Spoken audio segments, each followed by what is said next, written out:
নমস্কাৰ ply story present first on time এটালৈ স্বাগতম আৰু লৈ আহিছো এটা গুৰুত্বপূৰ্ণ খবৰ। এবাৰ মুখ্যমন্ত্ৰী ধন্যবাদ জনাইছে মিয়া সমাজে। মুখ্যমন্ত্ৰী হিমন্ত বিশ্ব শৰ্মাক ধন্যবাদ জ্ঞাপন কৰিছে। তাৰ সমান্তৰালকৈ ফটকা ফুটাই আনন্দ উল্লাস কৰা দেখিবলৈ পোৱা গৈছে, কিয়নো ৰাজ্য চৰকাৰৰ এক অভূতপূৰ্ব সিদ্ধান্তৰ পিছতেই মিয়া সমাজ উৎফুল্লিত হৈ পৰিছে। হিমন্ত বিশ্ব শৰ্মাৰ নাম এতিয়া প্ৰশংসাৰ উপচাই পেলাইছে। জনাইছো এটা গুৰুত্বপূৰ্ণ খবৰ। Ply story present first on টাইমত মুখ্যমন্ত্ৰীক ধন্যবাদ জনাইছে মিয়া সমাজে।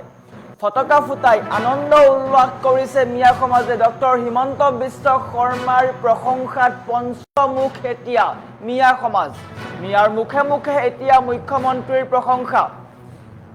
অসমৰ ইতিহাসত ৰাজ্য চৰকাৰৰ অভূতপূৰ্ব প্ৰশাসনিক সিদ্ধান্ত আৰু এই সিদ্ধান্তক লৈ এতিয়া মিয়া সমাজে ডক্টৰ হিমন্ত বিশ্ব শৰ্মাক প্ৰশংসাৰে উপচাই পেলাইছে। 14টা নতুন ৰাজহচক্ৰ গঠনৰ সিদ্ধান্ত এতিয়া উল্লাসিত হৈছে জলেশ্বৰবাসী। পিছপৰা জলেশ্বৰত নতুন ৰাজহচক্ৰ হ'ব। বহু বছৰ পুৰণি দাবী এতিয়া পূৰণ হ'ব। মুখ্যমন্ত্ৰীক ধন্যবাদ আৰু কৃতজ্ঞতা জ্ঞাপন কৰিছে জলেশ্বৰৰ মিয়া সমাজে। এটা গুৰুত্বপূৰ্ণ খবৰ। আৰু এই চৰকাৰী ঘোষণাৰ পিছতে জলেশ্বৰত এতিয়া উখল মাখল পৰিৱেশ। প্ৰতিগৰাকী মিয়াই মুখ্যমন্ত্ৰীক প্ৰশংসাৰে উপচাই পেলাইছে। এতিয়া জলেশ্বৰতে সমাধান হ'ব মাটিৰ সমস্যা। জলেশ্বৰত স্থাপন হ'ব ৰাজহচক্ৰ কাৰ্যালয়, সুচল হ'ব চৰকাৰী কাম কাজ। এটা গুৰুত্বপূৰ্ণ খবৰ। ডক্টৰ হিমন্ত বিশ্ব শৰ্মাৰ কৰ্মদক্ষতাক লৈ এতিয়া প্ৰশংসাৰে উপচাই পেলোৱা দেখিবলৈ পোৱা গৈছে। সংখ্যালঘু এলেকাৰ বিকাশত চৰকাৰৰ গুৰুত্বপূৰ্ণ সিদ্ধান্তক বা চৰকাৰে গুৰুত্ব দিয়া বিষয়টোক লৈ মিয়া সমাজে এতিয়া ধন্যবাদ জ্ঞাপন কৰা দেখিবলৈ পোৱা গৈছে। দৃশ্যাংশ দেখুৱাইছো এনেকৈয়ে মিয়াৰ মুখত হিমন্ত বিশ্ব শৰ্মা জিন্দাবাদ ধ্বনি দেখিবলৈ পোৱা গৈছে বা শুনিবলৈ পোৱা গৈছে।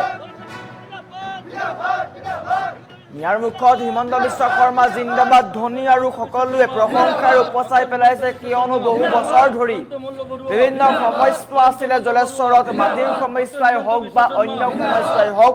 কিন্তু বৰ্তমান সময়ত ৰাজ্য চৰকাৰে যি সিদ্ধান্ত গ্ৰহণ কৰিছে সেই সিদ্ধান্তৰ পিছতেই প্ৰতিগৰাকী জলেশ্বৰৰ মিয়া লোক ওলাই আহিছে চৰকাৰক ধন্যবাদ জ্ঞাপন কৰিবলৈ। জলেশ্বৰতেই এতিয়া সমাধান হ'ব মাটিৰ কাম কাজ।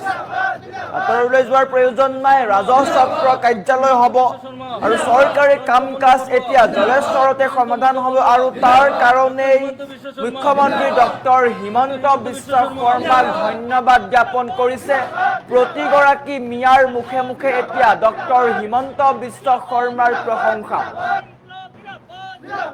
মুখ্যমন্ত্ৰীক ধন্যবাদ জনাইছে মিয়া সমাজে। ৰাজপথলৈ ওলাই আহিছে আৰু ৰাজপথত হিমন্ত বিশ্ব শৰ্মা জিন্দাবাদ ধ্বনিৰে সমগ্ৰ অঞ্চল উৎফুল্লিত কৰা দেখিবলৈ পোৱা গৈছে। জলেশ্বৰৰ আকাশ বতাহ সকলোতে এতিয়া কেৱল হিমন্ত বিশ্ব শৰ্মা জিন্দাবাদ ধ্বনি। প্ৰতিগৰাকী মিয়াৰ মুখে মুখে এতিয়া হিমন্ত বিশ্ব শৰ্মাৰ প্ৰশংসা। এটা গুৰুত্বপূৰ্ণ খবৰ।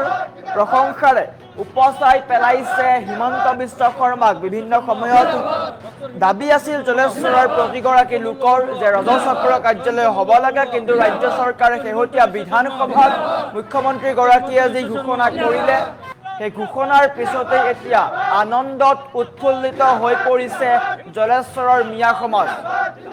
বিধানসভা অধিৱেশনৰ বাজেট অধিৱেশনত ডক্টৰ হিমন্ত বিশ্ব শৰ্মাই ৰাজহচক্ৰ কাৰ্যালয়ক লৈ কেইবাটাও ডাঙৰ ঘোষণা কৰে। ৰাজ্যত কেইবাটাও নতুন ৰাজহচক্ৰ কাৰ্যালয় হ'ব বুলি ঘোষণা কৰাৰ পিছতে এতিয়া জলেশ্বৰৰ প্ৰতিগৰাকী মিয়াৰ মাজত এতিয়া সুখৰ বন্যা বৈছে। বিভিন্ন সময়ত তেওঁলোকৰ সমস্যা আছিল, কিয়নো চৰকাৰী কাম কাজ জলেশ্বৰতে হোৱা নাছিল। কিন্তু বৰ্তমান সময়ত ৰাজ্য চৰকাৰৰ এই অভূতপূৰ্ব পদক্ষেপৰ পিছত জলেশ্বৰতে এতিয়া সমাধান হ'ব মাটিৰ কাম কাজ। মুখ্যমন্ত্ৰীক ধন্যবাদ জনাইছে মিয়া সমাজে। আটাইতকৈ গুৰুত্বপূৰ্ণ খবৰ। প্ৰতিগৰাকী মিয়াই এতিয়া মুখ্যমন্ত্ৰী ডক্টৰ হিমন্ত বিশ্ব শৰ্মাৰ প্ৰশংসাত পঞ্চমুখ হৈ পৰিছে। ফটকা ফুটাই আনন্দ উল্লাস কৰা দেখিবলৈ পোৱা গৈছে। মিয়াৰ মুখে মুখে এতিয়া মুখ্যমন্ত্ৰী ডক্টৰ হিমন্ত বিশ্ব শৰ্মাৰ প্ৰশংসা। অসমৰ ইতিহাসত ৰাজ্য চৰকাৰৰ অভূতপূৰ্ব প্ৰশাসনিক সিদ্ধান্ত, 14টা নতুন ৰাজহ চক্ৰ গঠনৰ সিদ্ধান্তই এতিয়া আনন্দিত কৰিছে ৰাজ্যৰ প্ৰতিগৰাকী লোকক। তাৰ মাজতে জলেশ্বৰৰ মিয়া সমাজৰ মাজতো দেখিবলৈ পোৱা গৈছে অভূতপূৰ্ব আনন্দ। আৰু তাৰ বাবেই ৰাজপথলৈ ওলাই আহি বিজেপি চৰকাৰ তথা ডক্টৰ হিমন্ত বিশ্ব শৰ্মাক ধন্যবাদ জ্ঞাপন কৰিছে। জিন্দাবাদ ধ্বনি দিয়াও দেখিবলৈ পোৱা গৈছে। এনেকৈ প্ৰতিগৰাকী মিয়াৰ মুখত মুখ্যমন্ত্ৰী ডক্টৰ হিমন্ত বিশ্ব শৰ্মাৰ প্ৰশংসা। এতিয়া জলস্তৰতে সমাধান হ'ব মাটিৰ সমস্যা। মাটিৰ সমস্যাৰ কাৰণে চিন্তা কৰাৰ প্ৰয়োজন নাই। জলেশ্বৰৰ প্ৰতিগৰাকী লোকৰ মাটিৰ সমস্যা এতিয়া জলেশ্বৰতে সমাধান হ'ব, কিয়নো জলেশ্বৰত হ'ব ৰাজহ চক্ৰ কাৰ্যালয় আৰু সকলো চৰকাৰী কাম কাজ তাতেই হ'ব। আৰু ইয়াৰ পিছতে তেওঁলোকৰ এতিয়া চিন্তা কমিছে, কিয়নো বিভিন্ন চৰকাৰী কাম কাজক লৈ এতিয়া আঁতৰলৈ যোৱাৰ প্ৰয়োজন নাই। নিচেই কাষতে চৰকাৰে তেওঁলোকক সুবিধা কৰি দিছে যে চৰকাৰী কাম কাজসমূহ নিষ্পত্তি হ'ব। প্ৰতিটো চৰকাৰী সমস্যাই হওক বা কাম কাজেই হওক এতিয়া জলেশ্বৰতে সমাধান হ'ব। গতিকে তাৰ বাবে এতিয়া প্ৰতিগৰাকী মিয়া ৰাজপথলৈ ওলাই আহিছে আৰু মুখ্যমন্ত্ৰী ডক্টৰ হিমন্ত বিশ্ব শৰ্মাক প্ৰশংসাৰে উপচাই পেলোৱা দেখিবলৈ পোৱা গৈছে। আমাৰ ওচৰত জলেশ্বৰৰ স্থানীয় লোকৰ ভাষ্য আছে, আমি যদি সম্ভৱ হয় ভাষ্য দিয়াৰ চেষ্টা কৰিম। আমি গোৱালপাৰা জিলাৰ জলেশ্বৰ বিধানসভা সমষ্টিৰ ভাৰতীয় জনতা পাৰ্টিৰ কাৰ্যকৰ্তাসকলে অসমৰ মাননীয় মুখ্যমন্ত্ৰী ডক্টৰ হিমন্ত বিশ্ব শৰ্মা ডাঙৰীয়াক আন্তৰিক ধন্যবাদ আৰু কৃতজ্ঞতা জ্ঞাপন কৰিছোঁ। মাননীয় মুখ্যমন্ত্ৰী মহোদয়ে অসমত যি 14খন ৰাজহ চক্ৰ কাৰ্যালয় স্থাপন কৰাৰ ঘোষণা কৰিছে তাতে আমাৰ জলেশ্বৰত তেখেতে অগ্ৰাধিকাৰ দিছে। গতিকে আমি ভাৰতীয় জনতা পাৰ্টিৰ কাৰ্যকৰ্তাৰ জলেশ্বৰ সমষ্টিৰ ফালৰ পৰা তেখেতক আন্তৰিক ধন্যবাদ, কৃতজ্ঞতা আৰু অভিনন্দন জ্ঞাপন কৰিছোঁ। লগতে মাননীয় মুখ্যমন্ত্ৰী মহোদয়ৰ সুস্বাস্থ্য আৰু দীৰ্ঘায়ু কামনা কৰিছোঁ। চলিত অসম বিধানসভাত অসমৰ মুখ্যমন্ত্ৰী ডক্টৰ হিমন্ত বিশ্ব শৰ্মা ডাঙৰীয়াই আমাৰ জলেশ্বৰ বিধানসভা সমষ্টিখনত নতুনকে এখন চাৰ্কল অফিচ বনোৱাৰ কথা ঘোষণা কৰিছে। গতিকে আমি জলেশ্বৰ সমষ্টিবাসী হিচাপে খুবেই আনন্দিত হৈছো আৰু অসমৰ মুখ্যমন্ত্ৰী ডক্টৰ হিমন্ত বিশ্ব শৰ্মা ডাঙৰীয়ালৈ আন্তৰিক কৃতজ্ঞতা আৰু ধন্যবাদ জ্ঞাপন কৰিছো। আমাৰ জলেশ্বৰ বিধানসভা সমষ্টিখন অসমৰ ভিতৰতো অন্যতম এটা পিছপৰা বিধানসভা সমষ্টি। এই বিধানসভা সমষ্টিত বছৰ বছৰ ধৰি ব্ৰহ্মপুত্ৰৰ গৰাখহনীয়া এটা কাল ৰূপ ধাৰণ কৰিছে। গতিকে মই অসমৰ মুখ্যমন্ত্ৰী ডাঙৰীয়ালৈ বিনম্ৰভাৱে অনুৰোধ জনাম যে আপুনি এই ব্ৰহ্মপুত্ৰৰ গৰাখহনীয়াৰ এটা স্থায়ী প্ৰতিৰোধৰ ব্যৱস্থা আপুনি কৰি দিব বুলি আপোনালৈ অনুৰোধ জনাই চলিত অসম বিধানসভাত অসমৰ মুখ্যমন্ত্ৰী ডক্টৰ হিমন্ত বিশ্ব শৰ্মা ডাঙৰীয়াই আমাৰ জলেশ্বৰ বিধানসভা সমষ্টিখনত নতুনকে এখন চাৰ্কল অফিচ বনোৱাৰ কথা ঘোষণা কৰিছে। গতিকে আমি জলেশ্বৰ সমষ্টিবাসী হিচাপে খুবেই আনন্দিত হৈছো আৰু অসমৰ মুখ্যমন্ত্ৰী ডক্টৰ হিমন্ত বিশ্ব শৰ্মা ডাঙৰীয়ালৈ আন্তৰিক কৃতজ্ঞতা আৰু ধন্যবাদ জ্ঞাপন কৰিছো।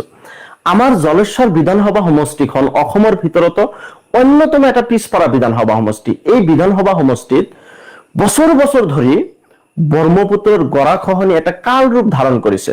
গতিকে মই অসমৰ মুখ্যমন্ত্ৰী ডাঙৰীয়ালৈ বিনম্ৰভাৱে অনুৰোধ জনাম যে আপুনি এই ব্ৰহ্মপুত্ৰৰ গৰাখহনীয়াৰ এটা স্থায়ী প্ৰতিৰোধৰ ব্যৱস্থা আপুনি কৰি দিব বুলি আপোনালৈ